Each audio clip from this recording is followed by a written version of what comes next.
Kisah Sangkuriang ini bermula dari seorang dewa dan seorang dewi yang karena kesalahan yang dibuatnya di kayangan, akhirnya harus menjalani hukuman di dunia. Keduanya dihukum untuk berbuat kebaikan dalam hidupnya di bumi dalam bentuk seekor babi hutan bernama Wayung Hyang dan seorang anjing bernama Tumang. Wayung Hyang tinggal di hutan, sedangkan Tumang mengabdi sebagai seorang anjing pemburu pada seorang raja yang bernama Sungging Perbangkara.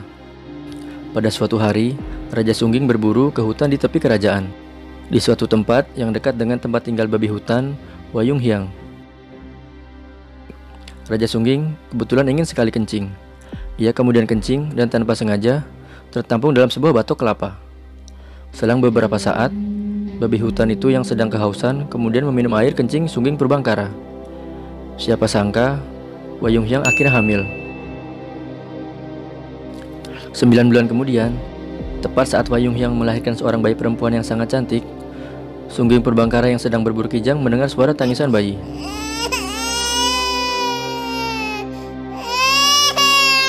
Ditemani anjing pemburunya Tumang, ia akhirnya menemukan bayi perempuan yang sebenarnya adalah anaknya sendiri.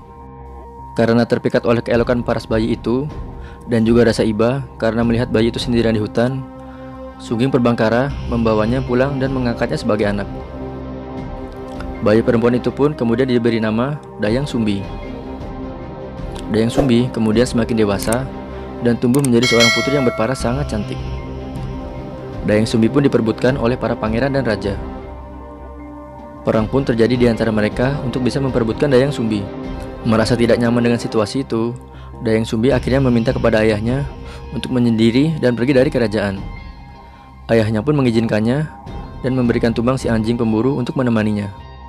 Dayang Sumbi pun akhirnya tinggal di dalam sebuah pondok. Di situ, ia mengisi kegiatannya sehari-hari dengan menenun kain.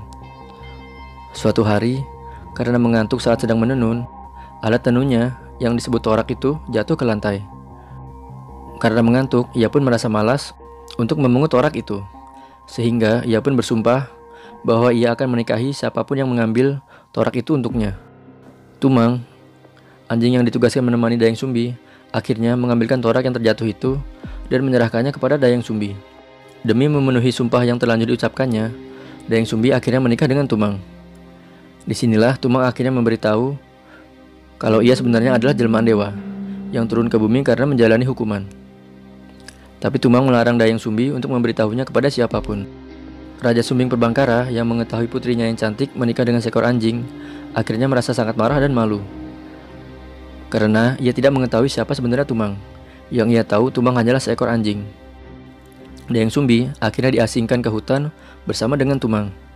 Tidak ada seorang pun yang tahu bahwa Tumang adalah jelmaan seorang dewa, kecuali Dayang Sumbi. Dayang Sumbi yang hamil akhirnya melahirkan seorang putra yang tampan. Dayang Sumbi memberinya nama Sangkuriang. Semakin besar, Sangkuriang semakin mahir memanah. Hingga pada suatu hari, ia diminta ibunya untuk berburu. Karena Dayang Sumbi ingin sekali memakan hati rusa saat itu. Ditemani Tumang, Sangkuriang berburu di hutan. Di suatu tempat di hutan tersebut, Sangkuriang melihat ada babi hutan melintas. Ternyata babi itu adalah Wayung Hyang. Ia segera membidikan panahnya, akan tetapi Wayung Hyang berlari dan bersembunyi dengan gesit. Sangkuriang memerintahkan anjing pemburunya, Tumang, untuk mengejar babi hutan itu.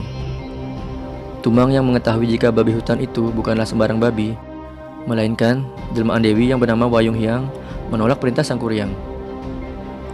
Tumang, si anjing jelmaan dewa itu hanya duduk diam memandang Sangkuriang. Sangkuriang sangat marah kepada Tumang. Ia menakut-nakuti Tumang dengan mengarahkan anak panah pada Tumang. Tapi tanpa sengaja ia melepaskan anak panah itu pada busurnya.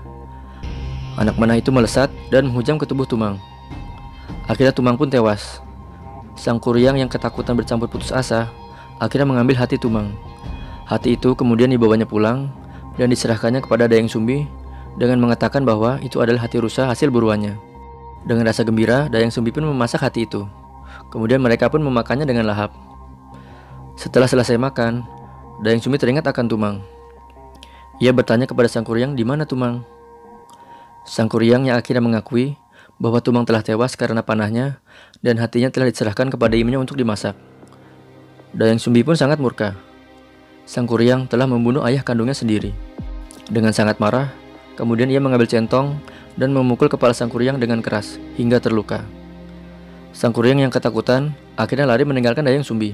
Menyadari bahwa ia telah melukai anaknya sendiri dan membuatnya lari, Dayang Sumbi akhirnya merasa sangat menyesal.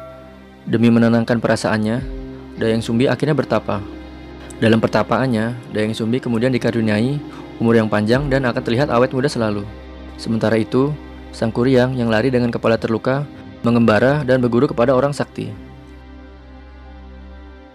Saat Sang Kuryang telah menjadi pemuda sakti dan perkasa, ia mampu mengalahkan semua makhluk-makhluk halus alias jin dengan kesaktiannya dan menjadi tuan dari mereka. Pada suatu ketika, dalam perjalanannya, Sang Kuryang akhirnya bertemu dengan Dayang Sumbi. Sang Kuryang sangat terpesona dengan kecantikan Dayang Sumbi. Lalu akhirnya dia jatuh cinta. Sang Kuryang memang lupa wajah ibunya, karena saat kepalanya dipukul, ia ternyata kehilangan sebagian memori ingatan saat ia masih kecil. Dayang Sumbi juga ternyata terpikat oleh ketampanan Sang Kuryang. Akhirnya, Sang Kuryang berniat menikahi Dayang Sumbi. Saat Dayang Sumbi menyisir rambut dan merapikan ikat kepala Sang Kuryang, ia melihat ada bekas luka di kepalanya. Dayang Sumbi pun bertanya, dari mana luka itu didapat? Sang Kuryang menjawab, ia hanya ingat waktu kecil ia dipukul oleh ibunya dengan centong, sehingga bekas lukanya membekas hingga sekarang. Namun ia sendiri lupa bagaimana wajah ibunya. Setelah mendengar cerita itu, Dayang Sumbi sadar bahwa ia akan menikah dengan anak kandungnya sendiri. Ia pun mengatakan ke Sang Kuryang bahwa dialah ibunya yang telah memukulnya, dan ia pun menyatakan penyesalannya. Sang Kuryang sendiri tidak percaya jika Dayang Sumbi adalah ibu kandungnya, karena bagaimana mungkin ibunya memiliki paras yang cantik dan seumuran dengannya.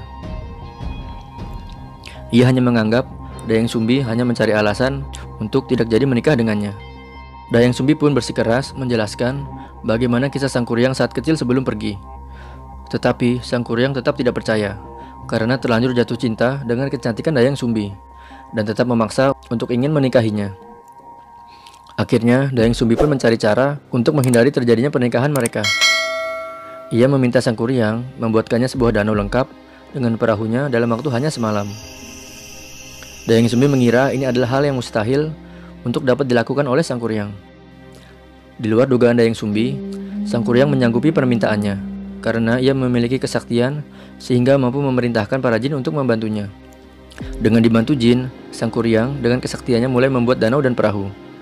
Ketika melihat pekerjaan Sang Kuryang hampir selesai, Dayang Sumbi menjadi ketakutan.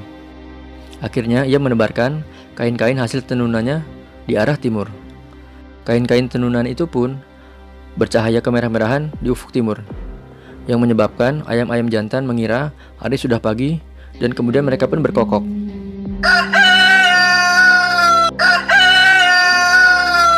Kemudian jin yang membantu pekerjaan Sang Kuryang mengira hari akan segera pagi.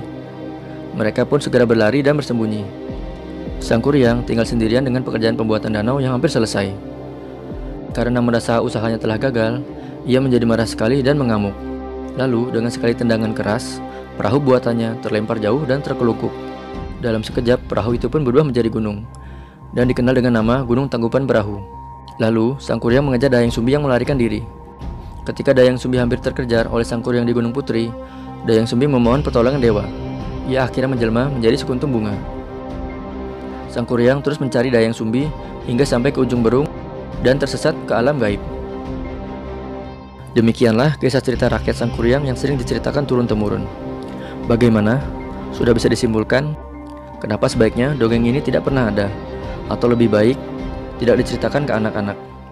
Walau hanya sekedar dongeng yang biasa dibacakan sebagai pengantar tidur, namun banyak bagian di cerita ini yang sangat tidak masuk akal dan tidak mendidik. Untuk bahasan ini kita abaikan dulu masalah dewa-dewi dari kayangan, karena hal itu masih bisa dijelaskan kepada anak walau tetap mungkin ada pertanyaan dari mereka.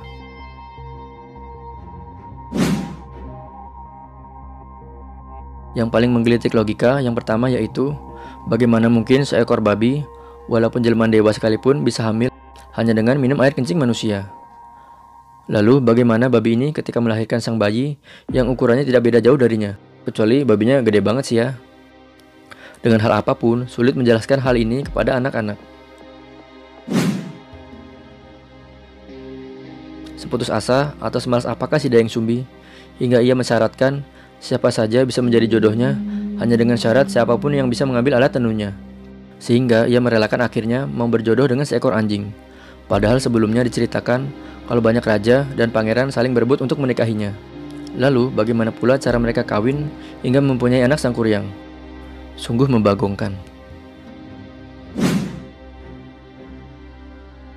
Banyak sifat jelek dari Sangkuriang di cerita ini. Pertama, berbohong kepada ibunya ketika memberi hati anjing dengan berkata kalau itu hati rusa. Kedua, tetap memaksakan kehendaknya dan cenderung keras kepala ketika Dayang Sumbi memberitahu kalau dia ibunya, hanya karena nafsu ingin memiliki perempuan yang dicintainya, meski ia diberitahu kalau itu adalah ibunya. Sebenarnya banyak contoh yang tidak baik lain yang bisa diambil, tapi bagaimanapun cerita ini sudah sangat melegenda di kalangan masyarakat. Oleh karena itu, sangat perlu peran orang tua dalam memfilter serta menjelaskan kisah-kisah semacam ini, agar tidak menjadi contoh buruk bagi anak. Walaupun hanya sekedar cerita, sebaiknya tetap ada nilai contoh yang bisa diambil untuk pembelajaran. Oke, segitu dulu cerita dan bahasan kali ini ya. Oh iya, jika kalian suka dengan cerita di video ini, jangan lupa buat subscribe, like, dan komen ya. Sampai jumpa lagi dalam cerita lainnya.